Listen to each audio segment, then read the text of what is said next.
Hello everybody, welcome back to BareRose Garage. What's going on today? Well, I'm still in my pajamas and my slippers, but hey, we got daylight, so let's get busy on that 68 Mercury. What are we doing? Well, I'm going to double duty on this video. What I'm going to do is I'm going to show you how I letter an engine, kind of detail it out, make it just pop. Why? Because, well, I'm still waiting for the paint to totally cure, and this is prime time that I can get in there and emphasize all of the casting marks and the numbers, the firing order, all that stuff on them. And while I'm doing it, I'll show you the advantages and kind of the nuances that really set the FE apart, and why Ford did what they did with this wacky design. And it all goes with another intake that I'll show you during the video. But let's cut right into the meat and potatoes, and I'll show you what I do to get the pop to come out of an engine. It's kind of my thing. I love to detail them. I'm into the little details that just make it go, wow. So here it is, and it's super simple. Anybody can do this at home. I'll show you my secret, but shh, don't tell anybody. Here we go. You can see I got the engine all painted. This one I used just the Rust-Oleum, actually no, this was Rust Stop, Ace Hardware brand brush on paint, and I did it in John Deere green. Why? Well, the Mercury's green and I'm in farm country, so this kind of pays homage to my roots, if you will. Anyway, the paint is almost dry. I can touch it.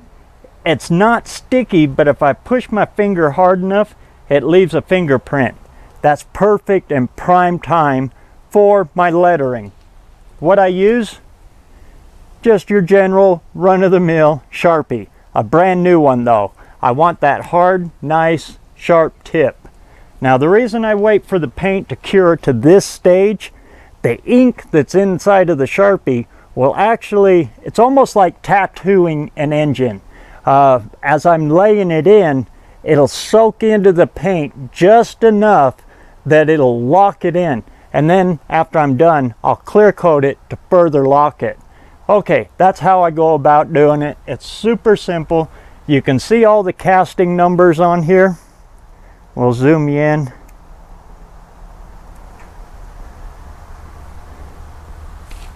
You can kind of see all of the casting numbers that are on here, what it is, Ford FOMOCO right there, just all of the little things. Here's number 1, number 2, number 3, that's all stamped into it. There's the firing order over here. We're just going to emphasize it with some black. Now while I'm doing this, I'm going to explain to you the nuances and what makes this FE so good at what it does. All right, so let's dive right in, and you can watch me letter and hear my babble about all of this. Now on the FE, and you're just tracing over the castings. Super simple. Like I said, anybody can do it. Very, very easy. But while I'm doing this, what makes an FE so special? Well, it goes back to the old Y block.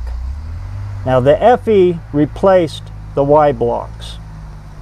Now this Y block had a secret in and of itself. The Y block that this actually replaced was made for boost.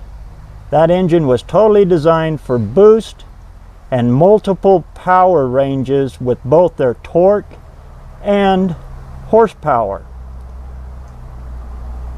The way they did it was with another very common intake that's getting a whole lot of recognition these days, but it's the Chrysler Slant 6.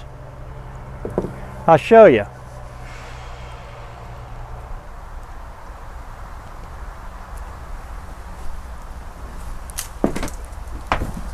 Yeah. Everybody knows the Slant 6 intake by now, right? There's a billion videos out there. What gives this Chrysler Slant 6 its advantages and makes this one heck of a cool little engine? Well, look at those multiple runner lengths. And you've heard it from everybody, you know, Uncle Tony has got some great videos on what this is and what it is all about. These runners out here, you can see, those are for torque. This is what gets you your low end torque. Then you look in here, these little short guys right here, these are for horsepower. This is for high RPM horsepower, and they vary all the way down, making your torque curve very flat, your horsepower curve very flat throughout the whole RPM range. Well, where'd Chrysler get this idea from? I'd have to say they got it from Ford. And as I said, it goes back to the Y block, but on the Y blocks, it's very hard for me to show you because what they've got going on in their runners is actually going on inside of the head. So you got to get in there with a borescope to actually see what's going on in a Y block. Now, as I said, this engine replaced the Y block, but they kept a lot of the same technology and just brought it over to the FE. And that is a big reason why you can see this is actually part of the head, but they did it this way so you can get in here and you can work these ports where you can't do it in a Y block because they're all cast inside of the head and you can't get in there and do anything with them. Now, babble, babble, babble. What makes this like a Slant 6? Well, you can see I'm doing number 1 right here. This is the number 1 cylinder, the number 1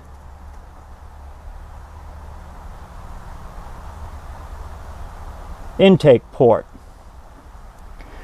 As you can see here, the intake comes straight off the plenum, comes over and rolls down right straight into the intake valves. The intake valve is right here. It's a ram. This is a ram intake port. It's just whoom, right in. This is a horsepower runner. And as it's doing that, you look at the firing order on these FEs. Now, if you've never heard an FE run, you can hear, you can tell the difference between an FE and any other engine, probably other than a Y block, because a Y block sounds a whole lot like them. And in my opinion, they're one of the best sounding V8 engines ever produced. And it has to do with what exactly is going on here, and it's exactly what's going on with the Chrysler Slant 6. As I said, this is number 1. The firing order on this thing is 1, 5, right here, right straight across. Number 1, number 5.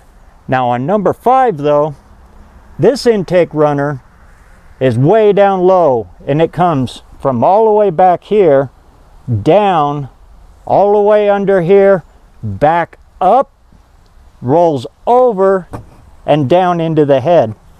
That's a strange design, right? Well, what that is that's one of them Slant 6's long runners. This is for torque. This is a low torque. Again, go back and watch Uncle Tony's videos on the way he describes the Slant 6 intake with the sonic pulse and everything that's going on inside of this as the engine's running.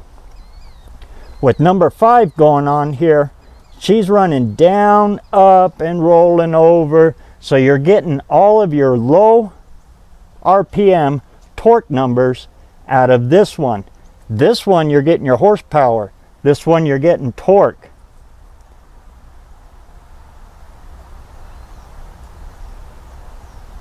And it's happening as the engine is running, just sitting there idling. You'll hear it in an FE as they're idling or even running. They sound like they got a heck of a cam in them when they don't. They just got the stock cam in them, but they got that distinctive noise to them. And what's going on there, like I said, is the exact same thing that's going on in the Chrysler Slant 6. It's just doing it with 8 cylinders instead of just 6. And if you're wondering about this FE numbers,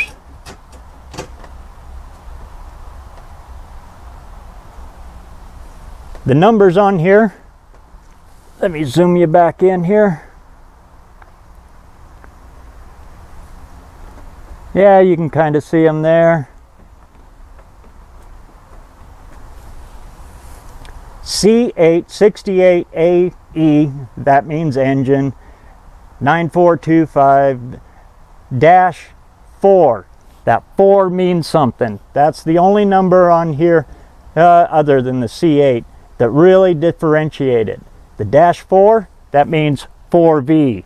Don't get confused with Ford numbers. They come in 2 varieties, 2V and 4V. 4V, that's the good one. Now if you notice right here by the thermostat, there's an S. That's another special one you look for on these FE manifolds, stock ones of course. That's a special issue, special made, special application. This one just so happens to be because it's on a Mercury and it's the 4V. What that means is these intake runners, I can almost get 3 fingers in. I zoom it back out here so you can see a little better. I can almost get 3 fingers in those intake ports. Now if it was a 2V, I would be lucky to get those 2 fingers in there. What size is it? I don't know. I just measure it that way. Like I said, I can, if I push hard, I can get that many fingers into the intake. If it's a 2V, I can only get these 2. Now a lot of people say 2V means 2 barrel.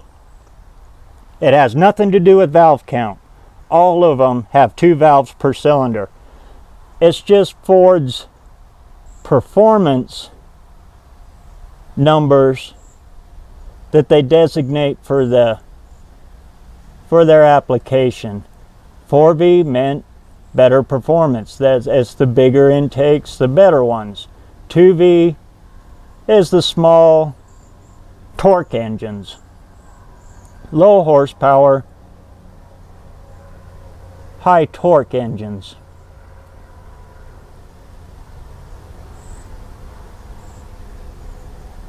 So on an FE, you look for a 4V, and that's what you look for, is that right there. Yeah, I got a bad casting here. I'm gonna have to make up what an O is here. That'll work. Faux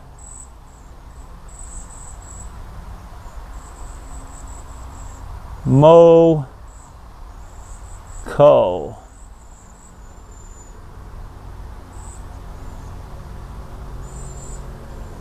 There we go. Now you can read what that says. Where was I? What was I babbling about here?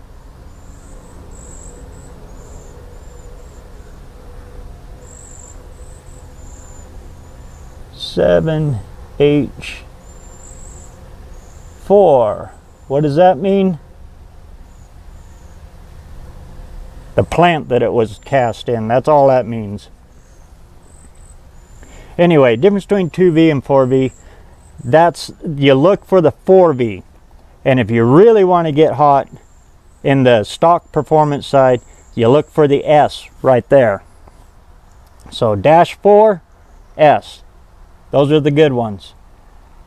And it's same for the 428.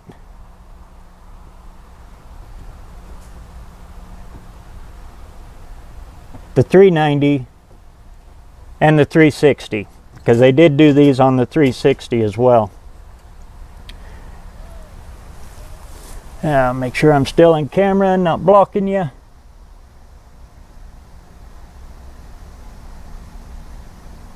So we'll go back to the firing order, and what makes this special on that, like I said, it keeps the horsepower and the torque numbers flat all the way through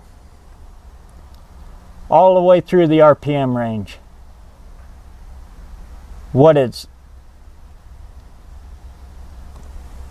Therefore, when you're let's say you're getting on the freeway and you're on the exit ramp or the on ramp of the freeway, and you dead punch it and you're trying to get up and meet up with traffic, that's when these runners, your rams, these are just like a tunnel ram, they come in and they ram that fuel right into them, and they're pushing your horsepower and they push you up into speed.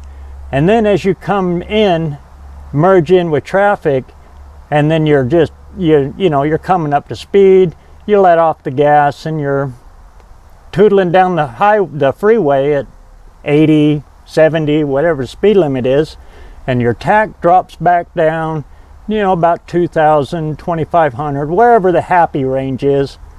These stop coming into play, and then your little short run, your long runners, the torque ones come into play. Just like on the Slant 6, that's when your long runners start coming into play, and they just carry you down the road at that speed. You're maintaining speed then. Now on an FE, like I said, it's the way they're firing with the combination of them that gives it that really wide torque curve. You're off the line power with your horsepower numbers, and then when your torque falls off, these rams, just like a tunnel ram here, pick up and they keep your horsepower range way up there. Anyway, that's what they're doing with this. Again, just like they're doing it with the Slant 6. Now I'm over here to the clock. If you ever wonder what this teardrop with all the little dots means on these casting numbers, that's actually the time it was made. It actually is a clock.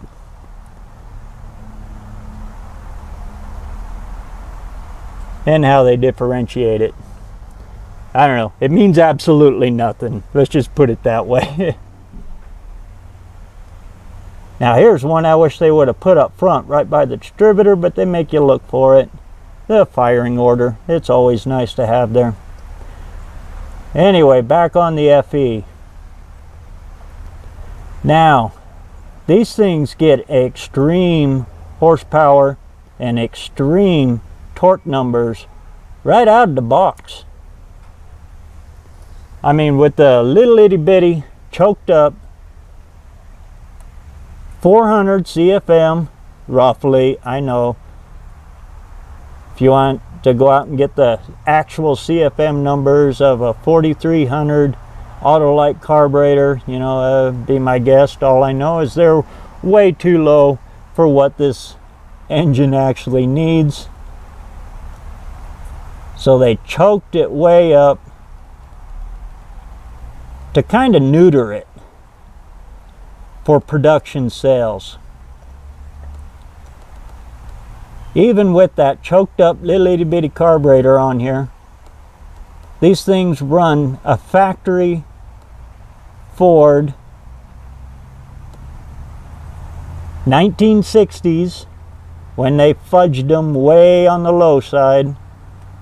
325 horsepower and 426 foot-pounds of torque.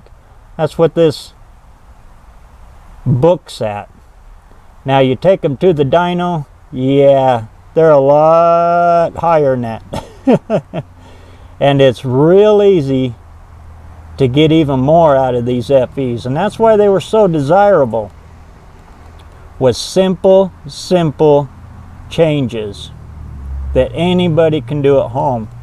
But there's one thing you can't change without a whole lot of work, and that's exactly what I'm doing right here, and that's the intake. As you can see, the intake design is actually half the head. Now the drawback of that is it's very intricate. It's only for a certain engine family, and at the time Ford was also using the Windsors. That's the 289, 302, 351s, you know, the Windsor family. They're small blocks. In fact, it goes clear down to the 270, I guess, but I won't talk too much about them because they're dang near unattainium. But anyway,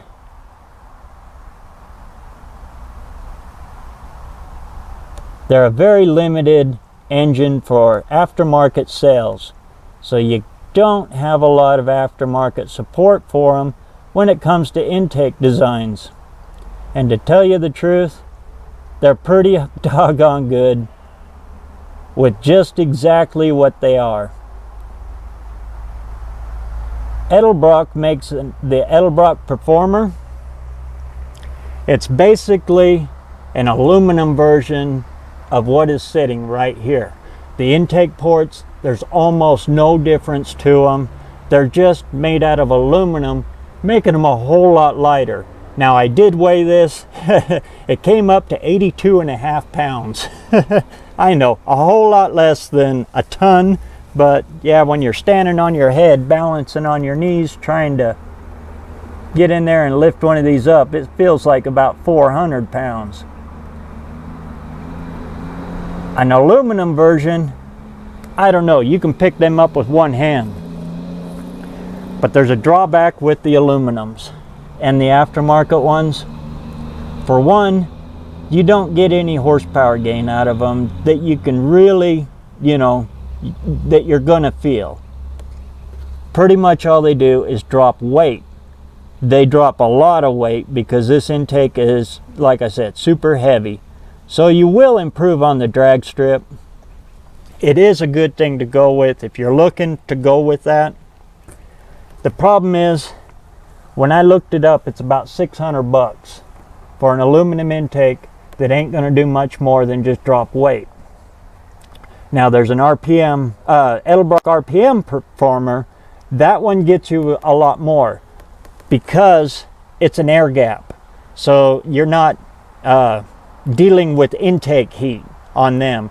Those will jump your horsepower numbers. Those are the good ones to get.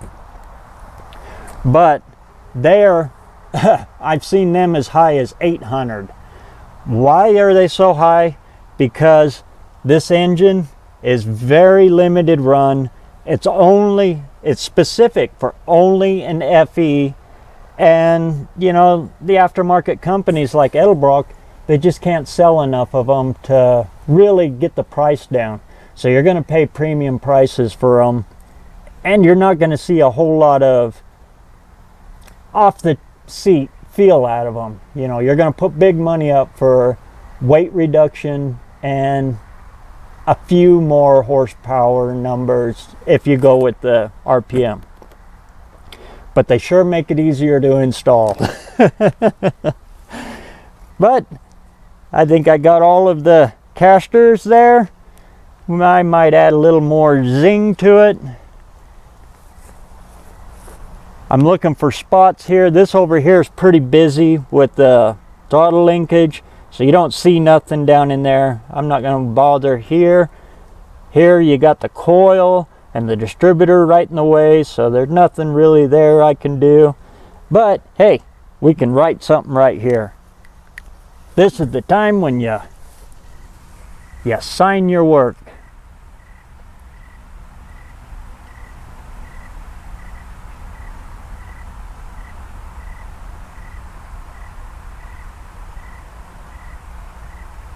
So if you're just looking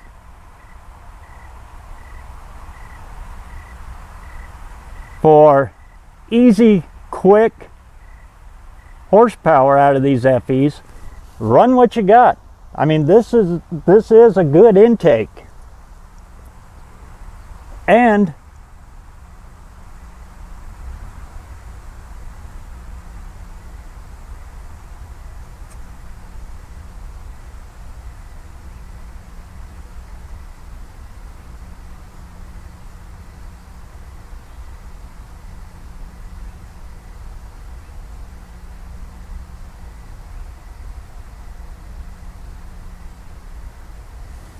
like I said, she's pulling bone stock with just a 400 CFM carburetor on here.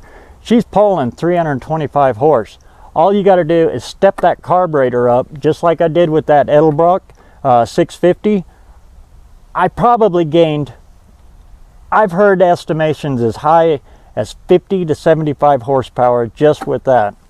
If you want to take on the intake or the exhaust manifolds, throw headers on it, that jumps you again. It's not hard to just take one of these bone stock FE 390s, slap it in, throw a carburetor on it, throw a set of headers on it, boom, you're almost to 400 horsepower. If you want to dive into them, a quick cam change jumps you even more. And there's the other hidden one. Now, you heard me reference them back to the Y block. Now, the thing about the Y block is the Y block was designed for boost. This has its roots right there with the Y block, because the Y block actually was designed for the 54 Continental, before Lincoln, before it was a Lincoln, back when it was a Continental. It was its own division, kind of like Imperial. The 54 Lincoln came with the Paxton supercharger with the 312 Y block. Male. The Mercury version, or the Mercury Lincoln version of the Y block. I forget the numbers right now. I'm concentrating on lettering. But anyway, it's designed for that. Then they introduced it to the Ford line and kept it running with the Y blocks that Ford were running through Mercury and Ford, and that's the reason I have a 58 F3, or not F300, a 58 Ford 300. That was actually Ford's race car for NASCAR. Even though it wasn't 58, 57 it got banned because of the supercharger that the Y block was actually designed for, and this has its roots right there with it. This engine is designed for boost. All you got to do is pull the pistons, open the ring gap up, slap them back in. I don't know why people haven't been playing with that, because the FE is right here, made for supercharge, for boost, but they didn't design it for the root style that took off in the 60s. This thing is designed for the centrifugal supercharger that the FE or the Y block came stock with in the F codes. That's the engine that got Ford banned for life in NASCAR, the infamous F code.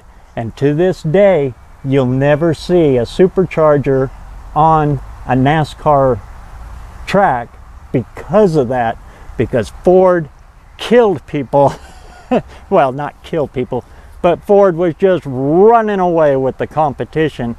And in 57, NASCAR said, no more, you guys are done. They banned the supercharger for life from NASCAR. And this, the FE, has its roots right there. It's just everything is going on where you can see it instead of inside the head of the Y block. And on the FE, they fixed the oiling problems of the Y block, but when they did it, they overfixed it. The Y blocks, they starve the valve train. On the FEs, they're backwards. They starve the bottom end. They over oil the top. So there's that was the downfall of the FE. So, if anybody wants to get a little tricky with these things, if you got an FE, I'm telling you right now, they are designed to have a supercharger put right on them.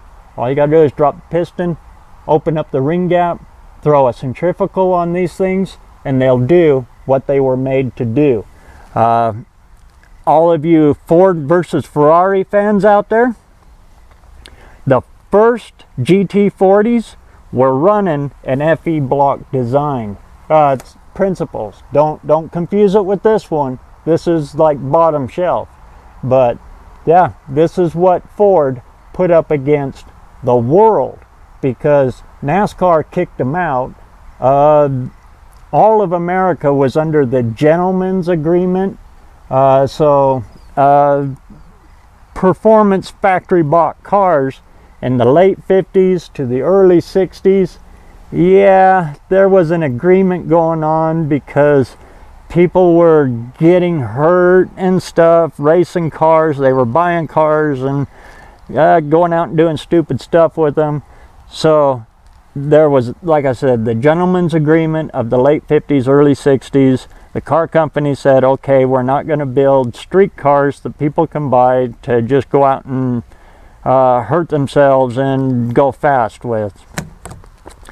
They hit it. They were still doing it, but they hit it. And that's the reason why the horsepower numbers are kind of wonky back in these years. They downgraded a lot of stuff.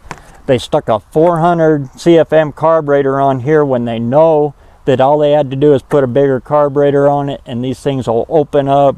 You know, you run into that kind of stuff. Anyway, that's my babble about this. Meantime, I'm going to finish signing this, and then I'm going to dive into something else.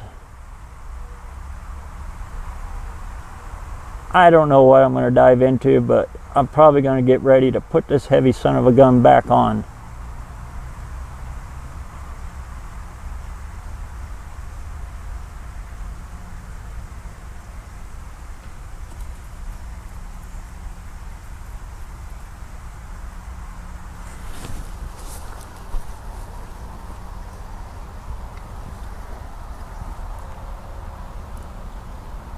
The hardest thing to do while you're doing this is make sure you spell it right.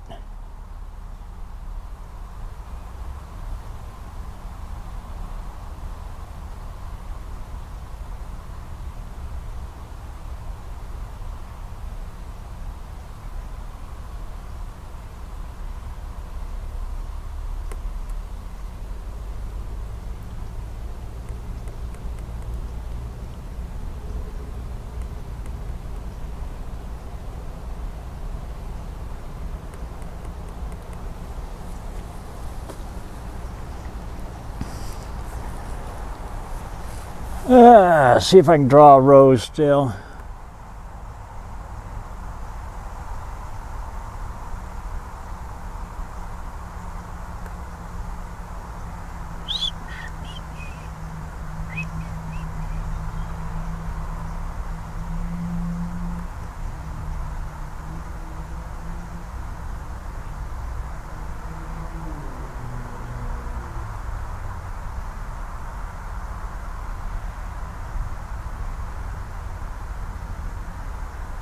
Every time I try to draw a rose, I think of Nirvana, In Bloom.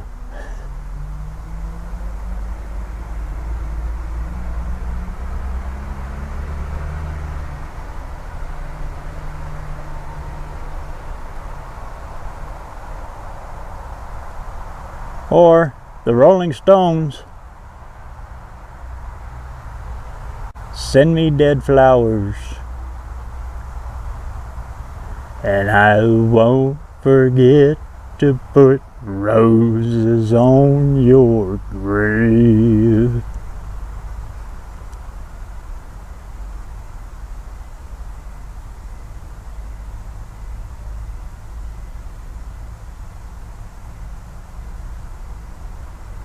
Actually, that's Townes Van Zandt, but I really like the Stones version of it too.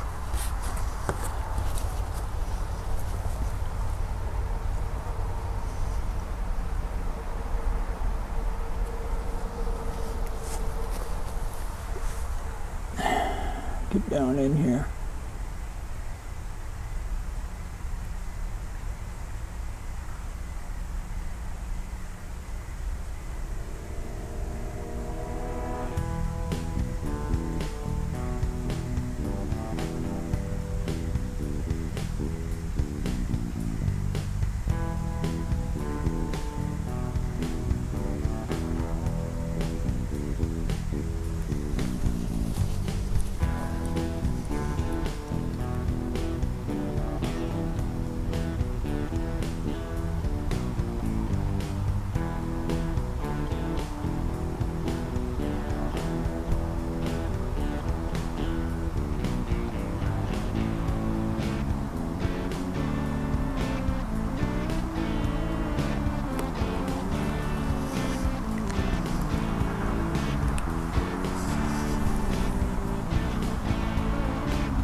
And we got a BareRose on there.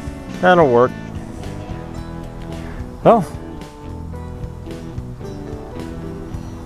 there we go. I know it's not exactly getting the metal hot, and I babbled all the way through it, but I hope you enjoyed the time. And meantime, get out there and get some metal hot on your hot rod, even if it is with a Sharpie, and just babbling about stuff as you're trying to keep your mind on your project for the No Name Nationals coming up in, whoa, 2 weeks. 2 weeks. I got to get this thing done. So stay tuned for the next one, and we'll catch you on the next.